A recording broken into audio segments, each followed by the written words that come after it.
자, 8주차 2차 시강의 시작하도록 하겠습니다. 자, 일단은 저번 시간에 우리가 이제 벡터를 어떻게 계산하는지에 대해서 배웠었고요. 그래서 뭐 평행할 조건이 중요하다고 제가 분명히 강조를 많이 했었잖아요. 그죠? 그러니까 반드시 그 상수배로 표현을 했을 경우에 우리는 평행이 된다 라는 걸 반드시 기억해 두셔야 되고, 자, 그 다음에 129페이지부터 이제 우리가 진도 나갈 건데, 자, 삼각형의 중점 연결 정리라고 되어 있거든요. 그래서 일단 이거는 우리가 중학교 1학년 때부터 계속 쭉 이제 2학년 때인가? 어쨌든 중학교 과정에서 우리가 배웠던 내용인데, 뭐 그 벡터를 이용해서 지금 삼각형의 중점 연결 정리를 증명하여라 라고 130페이지 나와 있거든요. 뭐 어렵지 않습니다. 130페이지 보시게 되면, 자, 삼각형의 중점 연결 정리거든요.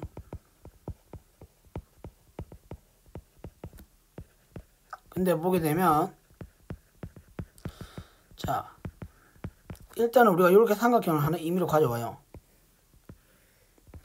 그래서 여기를 A, 여기를 B, 여기를 C라고 했을 경우에, 자, 중점 연결 정리가 뭐냐면은, 만약에 중점 두 개를 그었을 경우에 그 그어진 선은 밑에 있는 그 밑변의 절반이 되고 평행이 된다라는 게 중점 연결 정리였잖아요. 그죠?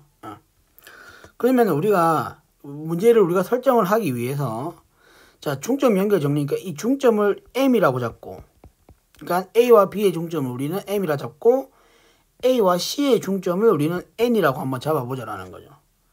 자, 그래서 우리는 편의상 이 벡터 AN을 벡터 A라고 우리가 할 거고, 그 다음에 AM을 우리는 A, 그 다음 벡터 AN을 우리는 벡터 B라고 우리가 칭할게요.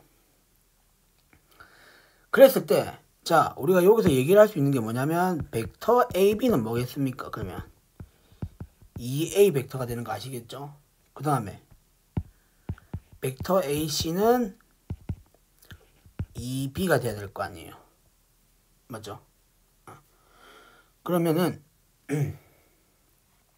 자, 그러면은 자,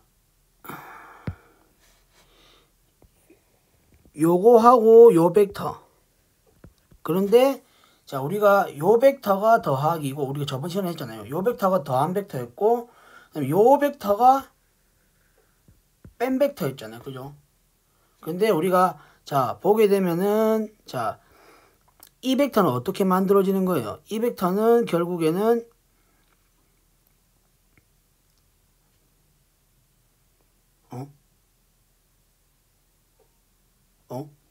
이 방향이 왜, 자,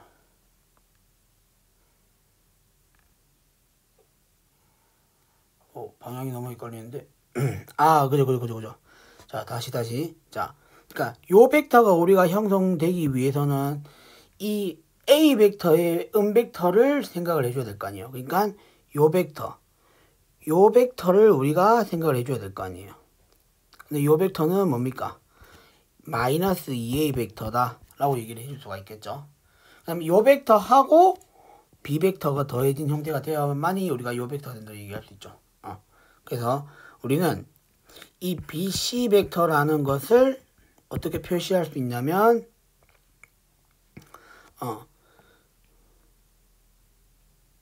이렇게 할게요. 2배의 마이너스 A 벡터 더하기 B 벡터.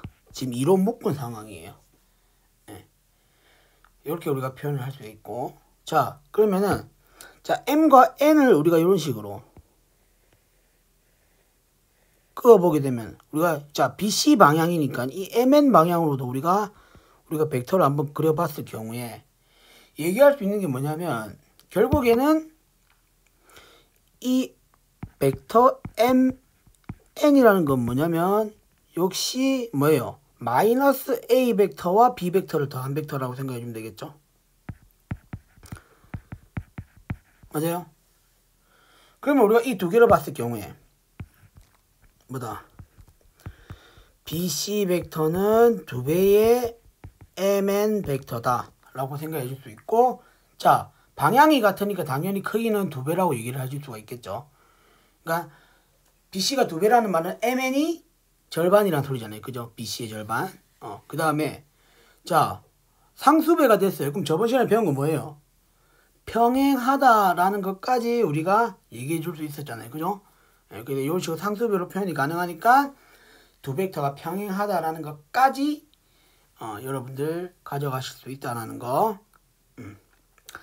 이렇게 간단하게 우리가 증명해 줄 수가 있고, 그 다음에 밑으로 내려가서 이제 위치 벡터라는 걸 배우게 될 건데, 자, 책에서는 지금 뭐냐면 간단하게 뭐 이렇게 대문자 P로 표현하기도 한다 이렇게 돼 있는데, 사실 저는 이 대문자 P로 표현하는 게 굉장히 불편하더라고요. 그냥 뭐 이렇게 두 점을 이렇게 줬을 경우에 우리가 그냥 이렇게 벡터로 표현하는 게 더 편해서, 자, 어떻게 할 거냐면, 자, 일단 위치 벡터라는 게 뭔지부터 알아야 되겠죠. 근데 제가 저번 시간에 얘기했던 것대로 한번 표현해 보게 되면, 다시, 자, 저번 시간에 풀었던 그 예제를 봤을 경우에 우리가 요 벡터와 요 벡터가 같은 벡터다라고 설명했던 거 기억나세요? 그죠? 그러니까 벡터라는 게 어디까지나 크기와 방향이 같아지면 같은 벡터다라고 얘기해 줄 수 있었기 때문에 그 시점이 달라져도 상관없었다라고 제가 분명히 저번 시간에 설명해 드렸거든요. 근데 우리가 이런 것들을 그러니까 이렇게 시점이 달라져도 같은 벡터다라고 얘기해 줄 수 있으니까 좀 혼란스러울 수 있으니까 이 기준을 우리가 잡아주자는 거죠. 근데 뭐냐면 그 시점을 뭐냐면 원점으로 다 잡아준 겁니다. 시점을 원점으로 잡아준 벡터를 우리는 뭘 한다? 위치 벡터를 한다라는 거죠. 그래서 정리를 하자면, 자, 위치 벡터. 시점을 원점으로 통일시킨 벡터다라고 생각하면 돼요. 통일시킨 벡터. 자, 그러면 이렇게 시점을 원점으로 통일시켜 놨으면 어떻게 되겠어요? 크기와 방향이 같으니까 다 한 벡터로 우리가 표현이 가능할 거 아니에요, 맞죠? 그러니까 뭐다, 여러 가지의 시점은 달라도 같은 벡터들을 하나의 벡터로 우리가 표현해 줄 수 있다는 겁니다. 위치 벡터로. 아시겠죠? 그러니까 이런 식으로 우리가 위치 벡터를 정리해 줄 수가 있고, 그러면은 자 예제 3.2.9로 한번 보게 되면, 자, 두 점 AB와 원점 O에 대한 위치 벡터를 각각 AB로 나타낸다면 이라고 되어 있는데, 아마 이것도 그냥 할 필요는 없지만, 자, 요렇게. 자, O가 이렇게 있어요. O가 이렇게 있고, A, B가 이렇게 있어요. 그러면은, 우리가 이 벡터는 우리가, 자, OA 벡터, 이렇게 표현할 수 있잖아요. 그 다음에, 요 벡터는 우리가 OB 벡터를 할 수 있잖아요. 근데 우리가 지금 표현하고 싶은 게 AB 벡터거든요. AB 벡터. 그럼 이 AB 벡터라는 것은 어떻게 표현이 되느냐면, 자, 결국에는 요렇게 표현이 된다는 거. OA의 음벡터와 OB 벡터를 더했다 이렇게 생각하면 되겠죠. 그러면 OA의 음벡터와 OB 벡터. 그러니까 이렇게 우리가 계속 생각해 주게 되면 너무 헷갈리니까 이걸 우리가 이런 식으로 외우면 좋겠다는 거죠. OB-OA. 그래서 뭐냐면 여기서 여기 시점과 종점 있죠. 이거 두 개를 반대로 우리가 여기 적어줘 가지고 가운데는 마이너스로 쓰는 이런 표기 방법까지 여러분들 가져가시면 좋을 것 같습니다. 됐죠? 네. 그래서 우리가 일반적으로 벡터 AB를 우리가 어떻게 표현하냐면 OB-OA 벡터다. 이런 식으로 우리가 표현한다는 것까지 여러분들 가져가시면 좋을 것 같고,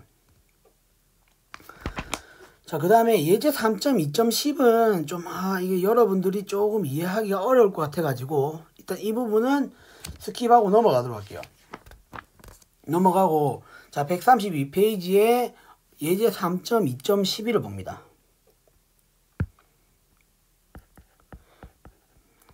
예제 3.2.11. 그래서 두 양수 m과 n에 대하여 두 점 AB를 잇는 선분 AB를 m 대 n으로 내분하는 점 P의 위치 벡터는 뭐겠느냐라고 했거든요. 그럼 일단은 이렇게 선분을 하나 이렇게 가져와 가지고 직선 하나 가져와서 여기가 A고 여기가 B예요. 그런데 이 선분 AB를 m 대 n으로 내분하는 점이라 했으니까 여기를 만약 P라고 잡게 되면 요 길이의 B가 m 대 n이 되겠죠. 맞아요? 그러면 이 점 P의 위치 벡터, 그러니까 뭐냐면 요 바깥에, 직선 바깥에 여기 O라는 위치, O라는 원점 하나 있다고 가정을 해봤을 때 요 벡터를 우리가 구하는 겁니다. 요 벡터. 요 벡터를 우리가 m과 n과 이 벡터들로 어떻게 표현이 가능하겠느냐, 이걸 지금 물어보고 있는 거거든요. 자, 그래서 하나씩 볼게요. 자, 요 벡터는 뭡니까? OA 벡터, 이렇게 표현이 되겠죠. 그 다음에 요 벡터는 뭐냐면 OB 벡터입니다. 그래서 OP 벡터를 우리가 MN, 그 다음에 OA, OB 벡터로 어떻게 표현이 되는지를 지금 파악을 해보자라는 거죠. 그래서 일단은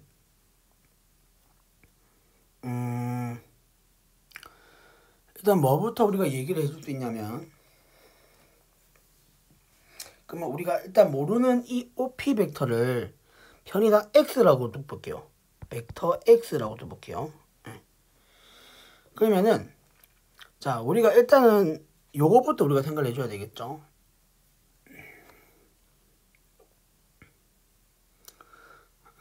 자, 일단은 요거부터 일단은 요 부분부터 우리가 한번 생각해 보자는 겁니다. 요 부분. 그래서 일단 편의상 요 벡터를 한번 가져와서 생각해 볼게요. 그러니까 뭐냐면 AP 벡터죠. AP 벡터. 이 AP 벡터를 우리가 표현을 할 수가 있는데, 자, AP 벡터를 우리가 표현하기를 어떻게 표현할 수 있냐면, 자, 요렇게 표현하는 거 아시겠죠? 자, AP 벡터는 결국에는 자, OP 벡터 마이너스 OA 벡터, 이렇게 표현할 수 있겠죠. 그러면 벡터 X의 마이너스 OA 벡터, 이렇게 표현이 가능하다라는 겁니다. 맞아요? 그 다음에 우리가 PB 벡터도 생각을 해봐야 되겠죠. PB 벡터. PB 벡터는 우리가 OB-OP 벡터라고 생각해 줄 수가 있고, 그러면 우리는 이것을 OB 벡터 마이너스 벡터 X, 이렇게 우리가 표현이 가능하다라는 거죠. 자, 그러면은 우리가 여기서 요 벡터를 한번 생각해 보자는 겁니다. AB 벡터를 우리가 한번 생각해 보자는 거죠.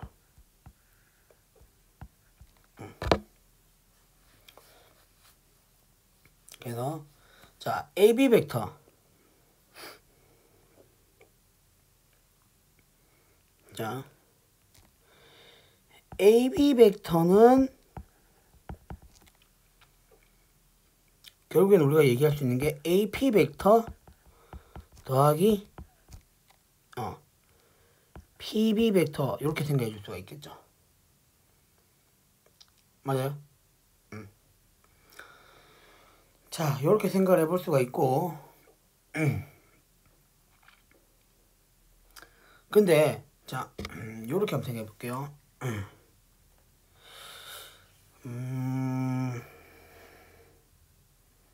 m 플러스 n, 요거를 지금 OA와 OB를 어떻게 표현하는지를 지금 우리가 하는 거니까, 오케이, 이렇게 한번 해봅시다.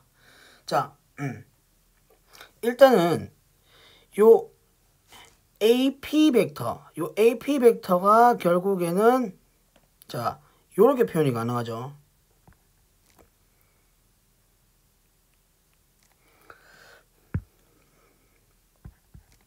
앞에 썼던 걸 그대로 앞에 썼던 걸 그대로 쓰면 안 된다. 그럼 똑같은 결과가 나오니까 안 되고.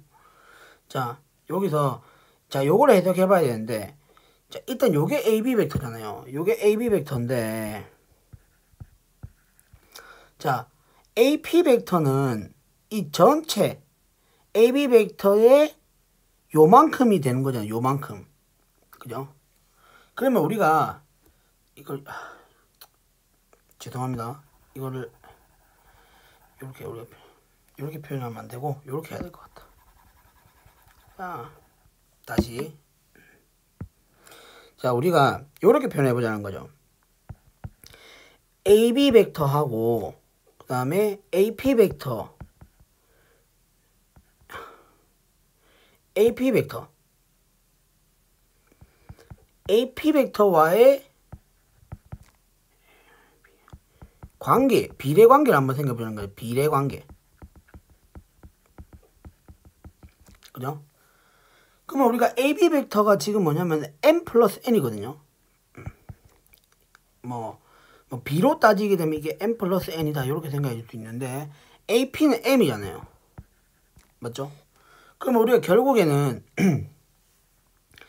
이 AP라는 애는 결국 m 플러스 n분의 m의 AB가 되는 거 아시겠어요? 지금? 맞아요? 네. 그러면 그냥 이렇게 하면 더 쉽네. 자, 그래서 뭐냐면 여기서 우리는 위치 벡터를 바꾸자라는 겁니다. OP-OA는 자, m 플러스 n의 m에 자, OB-OA 요렇게 우리가 표현이 가능하죠. 맞아요? 그러면 우리가 지금 찾고자 하는 이 OP의 벡터는 결국 뭐다? m 플러스 n의 m의 OB. 그죠? 그 다음에 자, 전기에서 하나씩 지금 정리하는 겁니다. 이렇게 적어줄 수 있고, 플러스 자, 통분할게요. 바로 요런 식으로 우리가 적어줄 수 있겠죠. 지금 OA 벡터 하나가 지금 이항이 되는 요런 형태가 될 테니까. 됐나요? 굳이 적어드릴게요. 이렇게. 네, 그래서 통분한 형태로 지금 바꿔서 식을 바로 적어줬어요. 그러면 여기서 우리가 얘기할 수 있는 거는 뭐다? m 플러스 n의 m의 OB 플러스 m 플러스 n의 n OA 이렇게 되겠죠. 맞아요? 그래서 이 식을 바꿔서 우리가 적어보게 되면 결국 뭐다? 그 책에 나와 있는 식과 똑같이 되겠죠. 근데 이거 어디서 많이 보지 않았어요? 그러니까 내분점을 구하는 그 좌표 있죠. 그 좌표를 우리가 구하는 방법이랑 비슷하다 생각하시면 됩니다. 됐죠? 이런 식으로 해서 우리가 내분하는 위치를 구하는 공식을 우리가 찾을 수 있었고요. 그 다음에 무게중심은 뭡니까? 일단 무게중심의 정의부터 알아야 되겠죠. 세중선이 이게 삼각형에서 세중선, 중선은 뭔지 아시죠? 한 꼭지점에서 거기에 마주보고 있는 대변, 그 대변의 중점을 이은 선을 우리는 중선이라 하고, 그 중선, 그러면 삼각형이니까 중선이 세 개가 생길 거 아니에요. 그죠? 세 중선의 교점이 바로 뭐가 된다? 무게중심이었고요. 그래서 이 무게중심일 때 우리가 성질이 뭐가 있었냐면, 그 무게중심은 중선들을 2대1로 내분한다라는 성질이 있었고, 그 다음에 또 어떤 거 있었어요? 여러 가지 있었죠. 무게중심에서 이제 그 세 꼭지점에 이렇게 선을 그어 봤을 때 우리는 뭐다? 넓이에 관한 얘기도 할 수 있었고, 맞죠? 그 다음 그 보게 되면은 뭐냐면 그 133페이지에 자, 무게중심이 주어졌을 경우에 우리는 그 무게중심의 위치 벡터가 요렇게 됨을 보여라 라고 했거든요. 근데 이거는 뭐, 자, 이것도 한번 해봅시다, 그러면. 한번. 자, 삼각형의 무게중심인데, 그 무게중심을 이제 위치 벡터로 우리가 어떻게 표현하게 하는지를 보자라는 거죠. 그럼 일단 이런 식으로, 자, 마찬가지로 삼각형이 이렇게 있어요. A, B, C. 그럼 여기 어딘가 우리가 분명히 무게중심 G가 있다는 거죠.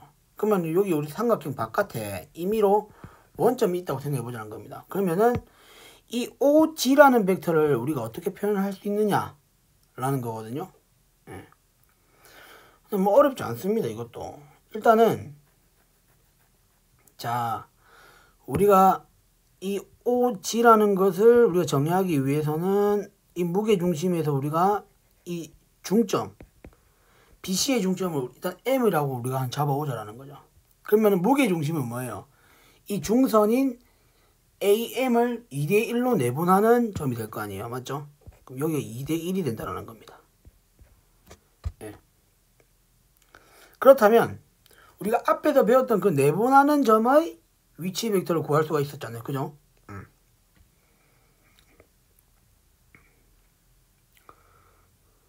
맞아요? 근데 일단 먼저 그 전에 우리가 해야 될 게 봐요. 이 M의 위치 벡터부터 우리가 나타낼 수 있어야 되거든요.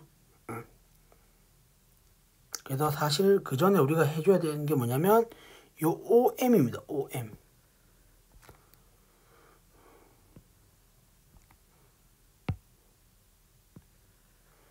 요 OM의 위치 벡터부터 여러분들 구해줄 수 있어야 되는데 M이 중점이니까 이 1대1로 내분하는 점이다라고 생각해 주면 되겠네요. 그죠?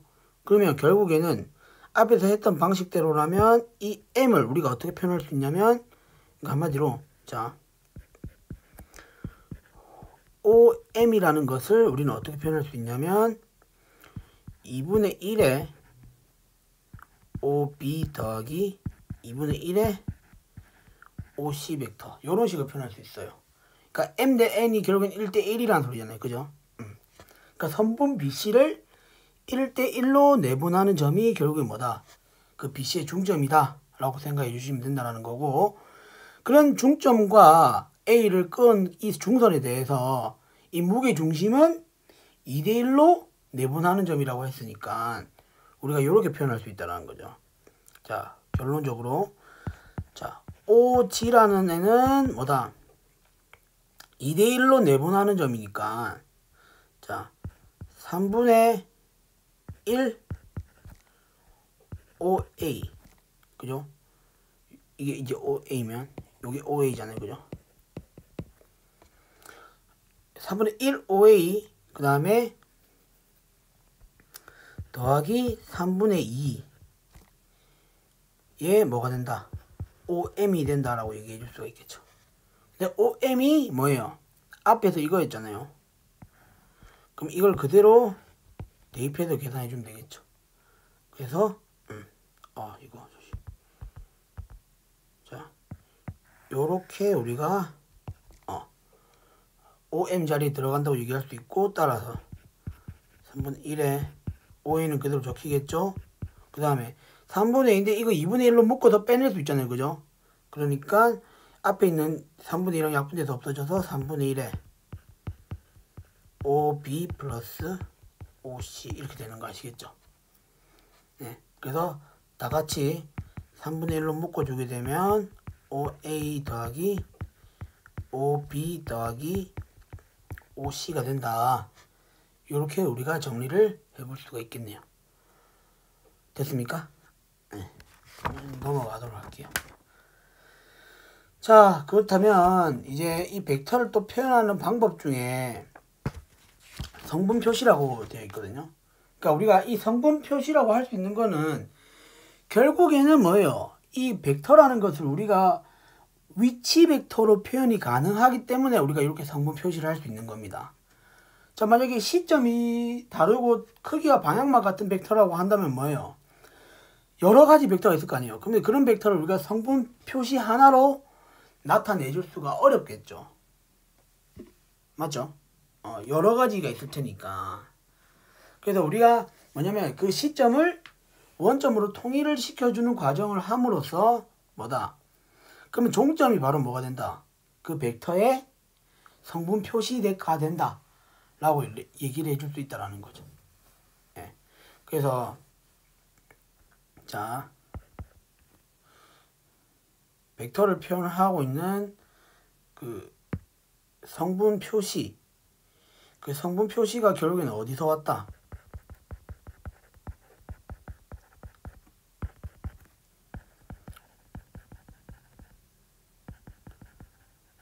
이것이 위치 벡터로 표현하는 데서부터 우리는 그 성분으로 표현을 해줄 수 있다는 것까지 우리가 얘기해 줄 수 있었고, 우리는 위치 벡터가 원점으로 통일시킨 벡터였으니까 그 종점이 바로 뭐가 된다? 그 벡터를 표현을 해주는 성분 표시다 라고 정리를 해주시면 되겠네요.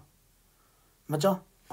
이런 식으로 정리를 해주시고, 자 그래서 보게 되면 자 134페이지 제일 위에 있는 걸 보게 되면 일단 i라는 벡터와 j라는 벡터가 있거든요. 이 i와 j라는 벡터는 기본 벡터를 말하는 겁니다. 기본 벡터, 단위 기본 벡터라고 하거든요. 그래서 뭐냐면 어떤 벡터를 그러면 우리가 이렇게 생각해 볼게요. 자, 우리가 원점으로 지금 시점을 고정시켜 놓은 벡터를 위치 벡터라고 했으니까, 자, 요 벡터를 우리가 일단 하나 가져오자는 겁니다. 예를 들어서 그래서 요 점을 우리는 이런 식으로 x, y라고 했을 경우에 우리는 요 벡터를 읽는 방법이 이제 뭐냐면, 자 x,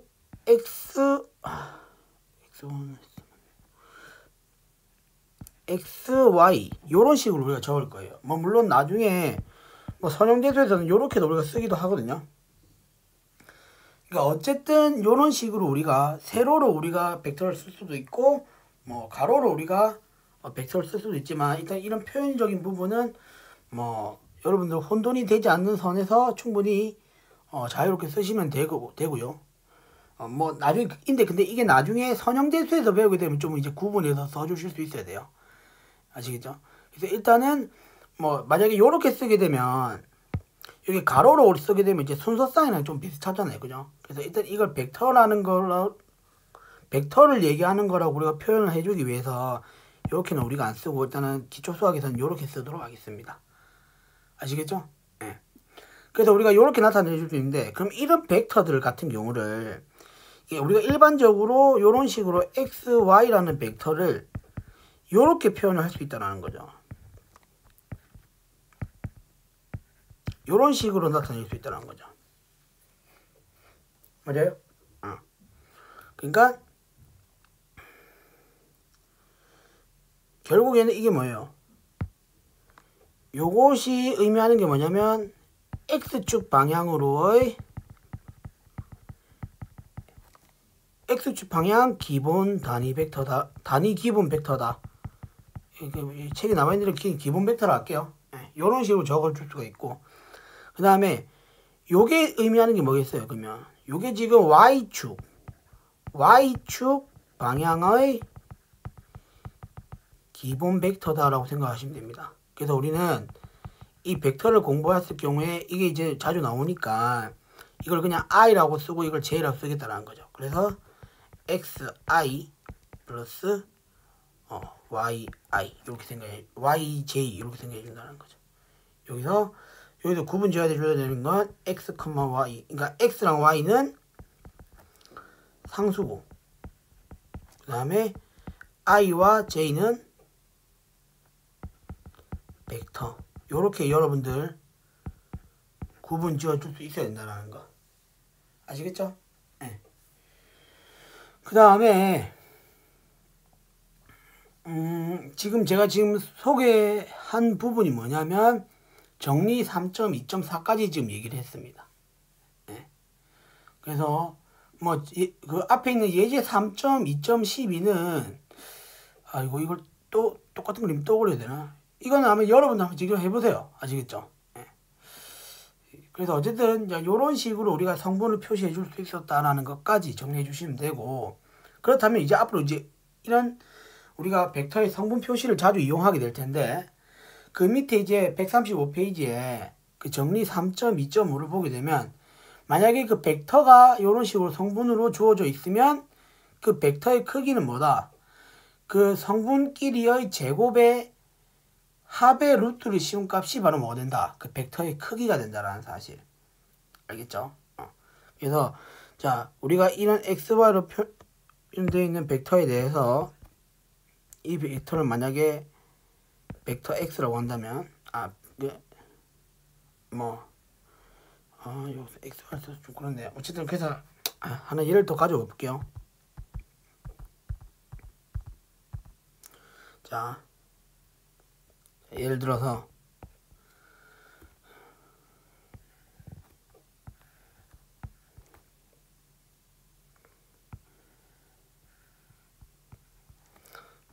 여기가 2고 여기가 1이에요. 그러면 이 벡터를 우리가 x라고 하자라는 겁니다. 그러면 이 벡터 x의 크기는, 자, 이 벡터 x가 결국은 어떻게 표현돼? 성분 표시를 어떻게 되냐면 2, 1 이런 식으로 표현이 된다는 거죠. 그래서 2는 4 플러스 1, 그래서 루트 5 이런 식으로 해서 우리가 벡터의 크기까지 구해줄 수 있다라는 거 연습해 볼 수가 있고, 자, 그렇다면 우리가 그 벡터를 성분을 표시했을 시에 덧셈은 어떻게 되고 스칼라배는 어떻게 되는지가 그 뒷장에 136페이지에 정리 3.2.6에 나와 있거든요. 그래서 어떻게 해라? 덧셈은 성분끼리 더하고, 그 다음에 같은 성분끼리 더하는 게 이제 덧셈이고, 그 다음에 스칼라배는 역시 각각에다가 스칼라배를 해준 게 바로 뭐가 된다? 그 벡터를 성분 표시해주는 형태다 라고 생각해 줄 수 있다라는 거. 됐죠? 자, 뭐 어렵지 않게 여러분들 이해하실 수 있을 거라 생각이 들고, 자, 그 다음에 방향 코사인입니다. 방향 코사인. 자, 이 방향 코사인이라는 개념이 중요하거든요. 그러니까 한마디로 뭐냐면 어떤 벡터가 있어요. 그 벡터를 코사인 값을 이용해서 그 벡터의 성분을 다 표현할 수 있는 걸 우리는 방향 코사인이라고 하거든요. 그러니까 한마디로 그 벡터의 방향을 결정해주는 값을 코사인으로 표현해준 게 바로 뭐다? 방향 코사인이다 라고 생각해 줄 수 있는데, 일단 한번 원리를 한번 파악을 해보도록 할게요. 자, 편의상 우리가 이런 식으로 좌표 평면상에서 자, 요런 벡터 x를 하나 가져와 봐요. 요거를 우리가 벡터 x라고 하겠습니다. 요 x축이랑 좀 달라요. 요렇게 한번 가져와 볼게요. 벡터 x를 가져오고, 자, 우리가 어떻게 하냐면 이 벡터 x가 x축의 양의 방향과 이루는 각을 알파라고 하고, 벡터 x가 y축의 양의 방향과 이루는 각을 베타라고 한번 해보자라는 거죠. 자, 그러면 하나씩 보도록 하겠습니다. 자, 일단은 자, 벡터 x가 x축의 양의 방향과 이루는 각을 알파라고 했으니까 우리가 이런 식으로 그림을 한번 그려보게 되면 우리는 요 길이를 우리가 정해줄 수가 있죠. 뭡니까? 자, 일단 먼저 이거부터 우리가 생각해 줘야 되겠네요. 요게 벡터 x라고 했으니까 그러면 요 길이는 결국에는 벡터 x의 크기를 말하는 거니까 벡터 x의 크기의 절대값, 이렇게 우리가 표현할 수 있겠죠. 맞아요? 그러면 우리가 요 길이는 결국 뭐냐면 벡터 x의 크기에다가 코사인 알파 값을 곱한 요런 형태가 되겠다라고 얘기해 줄 수 있죠. 맞아요? 그 다음에 자, 마찬가지로 우리가 요 y축에 대해서 우리가 수선을 내려가지고 역시 우리가 요 길이를 구해줄 수 있다라는 겁니다. 맞아요? 요 길이는 뭐가 되겠어요? 절대값 x에다가 코사인 베타 값을 곱해준 요 형태가 되겠네요. 맞아요? 됐습니까? 네. 그러면 우리가 이 벡터 x라는 놈을 이런 식으로 표현을 할 수 있다는 거죠. 자, 다시.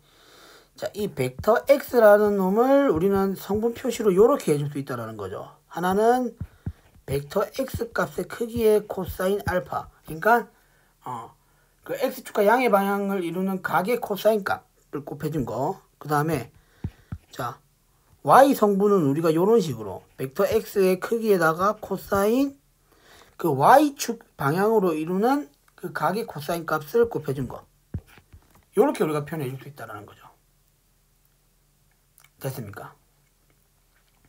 자, 그런데 지금 이 벡터 x의 크기는 상수값이잖아요. 그러니까 우리가 뭡니까? 이런 식으로 밖으로 빼내어서 생각해 줄 수도 있겠죠. 그러면 이렇게 우리가 적어 줄 수가 있고요. 그죠? 그러면은 자, 양변에 똑같이 지금 뭐냐면 절대값 x의 크기로 곱해줬다라고 생각해 주면 됩니다. 아니, 그러니까 이걸 나눠줬다 생각하면 안 되고 엄연하게 우리가 얘기를 해줘야 되니까. 자, 여기다가 양변에 이렇게 해주자는 거죠.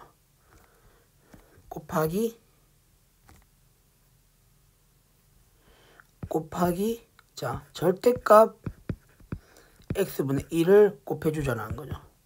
절대값 x분의 1을 곱해주자는 거죠. 그러면 이렇게 두 개는 없어질 거 아니에요. 맞죠? 그러면 식을 어떻게 적어줄 수 있냐면 자, 이런 식으로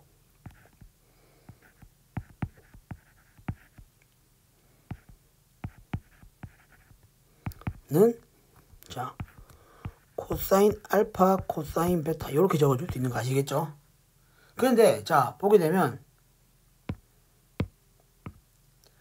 지금 요게 의미하는 게 뭡니까? 자, 어떤 벡터를 지금 그 벡터의 크기로 지금 나눴잖아요. 어떤 벡터를 그 크기로 나누어 주게 되면 이게 결국 뭐가 되냐면 크기가 1인 단위 벡터가 됩니다. 단위 벡터.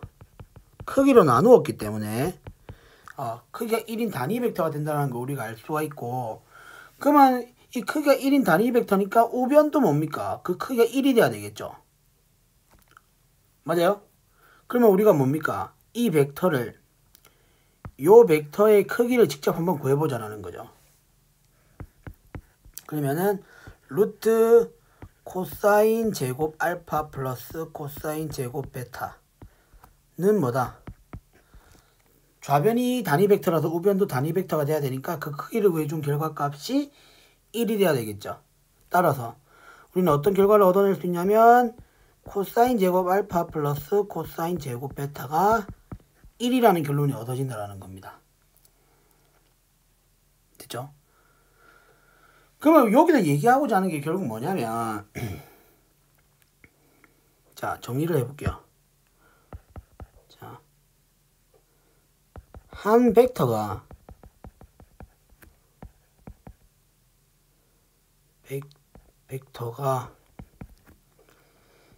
x축, y축 거의 양의 방향하고 이루는 각을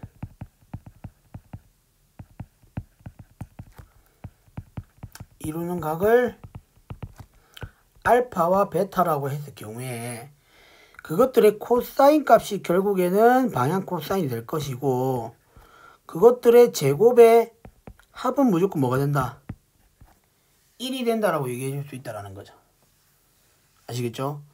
그래서 자, 이것들을 우리가 방향 코사인이라고, 그 방향 코사인이 가지는 성질은 뭐다? 각각을 제곱해서 더해주게 되면 무조건 1이 된다라는 거. 자, 여기까지는 뭐예요? 좌표 평면상에서 우리가 방향 코사인을 지금 얘기하고 있는 거고, 자, 그 뒤로 넘어가게 되면은 그 축을 하나 더 늘려가지고 이제 공간상에서도 우리가 그 방향 코사인을 지금 정리를 해놨거든요. 그래서 어디부터 보시냐면 140페이지로 쭉 넘겨서 한번 볼게요. 그러니까 140페이지로 넘겨서서 맨 마지막을 보게 되면 이제 뭡니까? 축을 더 하나 더 늘렸죠.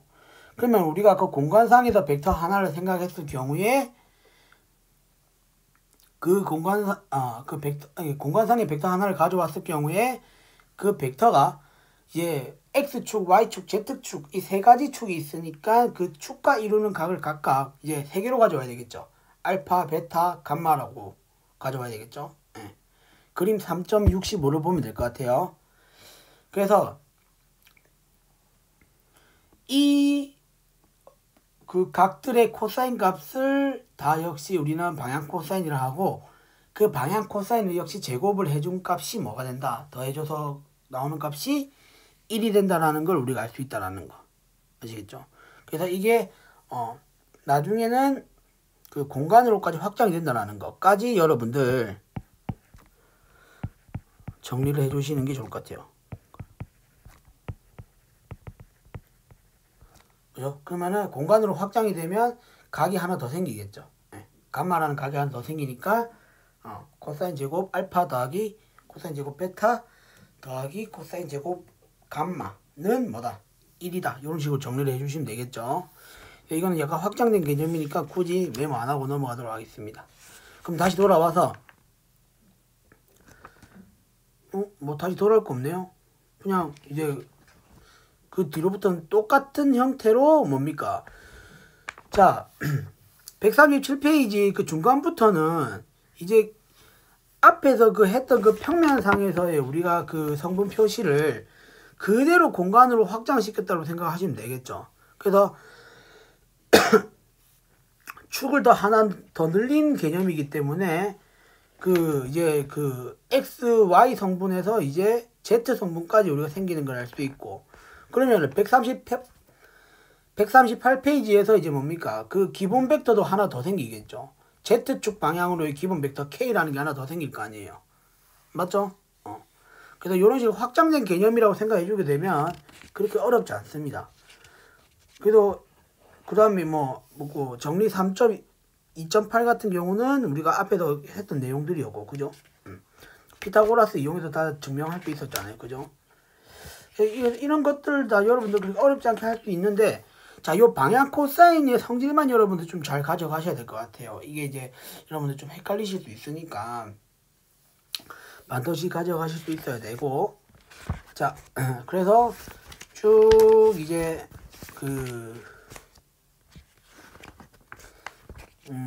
일단은 지금 벡터에 대한 기본적인 내용을 했고요. 시간이 얼마나 남았지? 자, 10분 정도 남았네. 자, 그래서 벡터를 좀 더 진도를 나가볼까 한번 해볼게요. 그러니까 이 벡터가 지금 페이지는 이제 144페이지거든요. 페이지는 144페이지. 이제 우리가 그 내적이라는 걸 우리가 배우게 될 거거든요. 근데 이 내적이라는 게 뭐냐면, 제가 저번 시간에도 앞에서 얘기했듯이 뭐냐면, 우리가 일단은 벡터의 연산은 스칼라의 연산을 그대로 가져와서는 안 된다라고 제가 분명히 말씀드렸잖아요. 그죠? 그러니까 일부분은 비슷하게 계산이 되는 게 있었는데, 그거는 저번 시간에 우리가 배웠던 거고, 그 다음에 이제 이 벡터의 내적부터는 이제 그 벡터만의 계산 방법을 지금 공부하고 있는 거거든요. 그래서 여러분들 반드시 하는 방법을 익혀서 넘어갈 수 있어야 된다는 거. 그래서 하나씩 한번 보도록 할게요. 자, 일단은 이 두 벡터의 내적이라는 건데, 약간 그 숫자를 우리가 계산할 때 약간 곱셈 비슷한 개념이라고 생각하면 돼요. 근데 어디까지나 계산 방법은 다른 거예요. 아시겠죠? 자, 그래서 우리가 일단 이 벡터라는 게 주어졌을 경우에 이 내적은 우리가 어떻게 계산하느냐라는 건데, 일단은 내적이 계산하는 방법을 우리가 알기 위해서 두 벡터를 하나 가져와 볼게요. 자, 벡터 X를 이렇게 가져와 보고 벡터 Y를 이렇게 가져와 볼게요. 그러면 이 내적이라는 건 어떻게 정의가 되는 거냐면, 일단 이 내적을 정의하기 이전에 두 벡터가 이루는 각을 일단 정리해 줄 수 있어야 됩니다. 그래서 이 두 벡터가 이루는 각을 우리는 요런 식으로 우리가 잡아줄 수 있고, 단 여기서 뭐냐면 그 144페이지에 보게 되면 그 세타의 범위가 0도에서 파이까지라고 했죠. 그러니까 180도 이상 넘어가는 것들은 우리가 두 벡터가 이루는 각이다라고 얘기를 안 해준다라는 거죠. 그래서 이런 식으로 우리가 일단은 내적을 내적이란다. 그 두 벡터가 이루는 각을 우리가 정해 볼 수 있고, 이랬을 경우에 우리는 이 벡터 내적을 기호로는 어떻게 표현하냐면 이런 식으로 표현합니다. 그래서 이거는 뭐다? 벡터 x의 크기에 벡터 y의 크기에 그 이루는 각 코사인 값을 서로 곱해준 것을 우리는 벡터의 내적으로 정의를 한다는 거죠. 아시겠죠? 이거는 너무 내적을 정의하는 데 있어서 계속해서 나오고 꼭 알아두셔야 되는 정의니까 반드시 기억을 해두시기를 바라겠습니다. 아시겠죠? 네. 이게 정의입니다. 이게 내적의 정의. 내적의 정의. 이렇게 생각해 주시면 돼요. 됐죠? 그래서 자, 예제 3.3.1을 한번 풀어보도록 할게요. 예제 3.3.1을 보시게 되면, 자, 가로의 길이가 4고 세로의 길이가 2인 직사각형 ABCD겠죠. 자, 직사각형이 있는데, 자, 네 꼭지점을 ABCD를 할 때, 자, AC 벡터와 AD 벡터를 내적한 거. 그러면 벡터 표시를 한번 해볼게요. 빨간색으로. 자, AC 벡터가 요거고요. AD 벡터가 요겁니다. 이것 두 개 내적한 값을 구하래요. 자, 일단은 우리가 앞에서 했던 그 정의대로라면 내적한 결과값은 벡터 AC의 크기, 벡터 AD의 크기, 그 다음에 자, 이 각을 만약에 세타라고 한다면 코사인 세타 값을 우리가 곱해준 거의 내적한 값이다라고 얘기해 줄 수가 있겠죠. 맞아요? 근데 자, 보시면 알겠지만은 요 AC의 크기에다가 코사인 세타를 곱한 게 뭐다?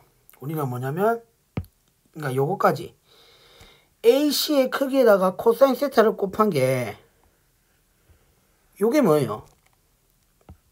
요게 벡터 AD잖아요. 벡터 AD의 크기잖아요. 아시겠죠? 그러면 결국 이건 뭐다? AD의 크기의 제곱이 될 거 아니에요. 그죠? 맞아요? 응. 맞죠? 응. 그래서 AD가 이제 얼마입니까? AD가 4라고 했나요? 응. 그러면 16이 되겠네요. 됐습니까? 네, 요렇게. 그래서 우리는 이런 식으로도 우리가 구해볼 수 있다라는 거. 근데 우리가 직접적으로 뭐냐면은 그 두 벡터가 이루는 각을 이렇게도 우리 정리를 해놨어요. 그래서 146페이지를 보시게 되면 그 두 벡터가 이루는 각을 우리가 구해줬을 경우에, 구해주려면 그 각이 코사인을 생각해줬을 때 우리가 이렇게 해줄 수 있다는 거. 그러니까 내적 값을 우리가 알게 됐을 경우에 그 크기가 주어지고 이러면 우리가 두 벡터가 이루는 각을 구해줄 수 있다는 거. 아시겠죠?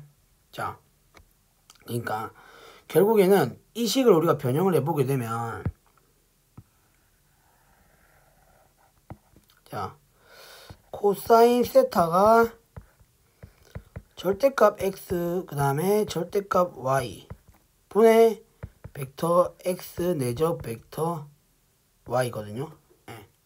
그럼 우리가 여기서 얘기해 볼 수 있는 거는, 자, 만약에 두 벡터가 이루는 각이 0이거나 파이가 되면, 자,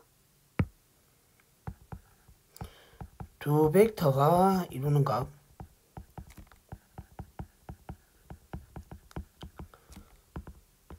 0이거나 파이가 됐을 경우, 그러면 우리가 여기서 얘기할 수 있는 건 평행이잖아요. 평행. 두 벡터는 평행을 이룬다라고 얘기해 줄 수가 있겠죠. 그죠? 그 다음에 두 벡터가 이루는 각이 만약에 2분의 파이라면, 그러면은 뭡니까? 두 벡터는 수직이다 라고 얘기해 줄 수 있다는 거죠. 됐습니까? 네. 그래가지고 결국에 뭐다? 자, 이게 수직이 자, 여기서 일단은 자, 두 벡터가 이루는 각이 0 또는 이제 파이가 됐을 경우에 우리는 두 벡터가 평행하다는 걸 얘기해 줄 수가 있고, 자, 그러면 우리가 여기서 얻어낼 수 있는 게 뭔지를 한번 보자라는 거죠. 자, 두 벡터가 이루는 각이 만약에 0 또는 파이가 됐을 경우에 그 코사인 값을 생각해 보게 되면 플러스 마이너스 1이 되는 거 아시겠어요, 지금? 됐죠? 그럼 우리가 여기서 얘기할 수 있는 게 뭐냐면, 벡터 내적 그 한 값은 결국 뭐다? 플러스 마이너스 크기 두 개를 곱한 거. 요거를 우리가 정리해 볼 수 있겠네요. 맞죠? 이런 식으로 우리가 정리해 볼 수가 있고, 그 다음에 자, 만약에 두 벡터가 이루는 각이 2분의 파이다. 그래서 수직이다 라고 했을 경우에 우리는 이 내적한 값이 뭐다? 코사인 2분의 파이가 0이니까, 그죠? 0이니까, 우리는 내적한 값이 0이다 라고 얘기해 줄 수 있다는 거고, 자, 이게 반대로도 성립이 가능합니다. 그래서 우리는 뭐냐면, 이 내적한 값이 어떻게 표현이 되느냐에 따라서 평행인 경우를 얘기해 줄 수가 있고, 수직인 경우를 얘기해 줄 수 있다는 거. 아시겠죠? 그래서, 자, 우리가 평행일 조건은 우리가 앞에서 배웠던 거 있죠. 뭐 상수배가 돼야 된다는 거. 그런 부분이랑 좀 연관지어서 한번 여러분들 같이 외워주시는 걸 바라겠고요. 그 다음에 수직일 필요 충분 조건은 이 내적 합값이 0이 된다라는 것을 이용해서 우리가 문제를 많이 풀어 나갈 거거든요. 그래서 자, 우리가 수직일 필요 충분 조건도 반드시 기억해 두도록 합니다. 아시겠죠? 예. 이쯤 되면 이제 시간이 53분. 자, 그래서 우리는 147페이지부터는 다음 시간에 하도록 하겠습니다. 그래서 오늘 수고 많았고 오늘 수업은 여기까지 하도록 하겠습니다. 마치겠습니다.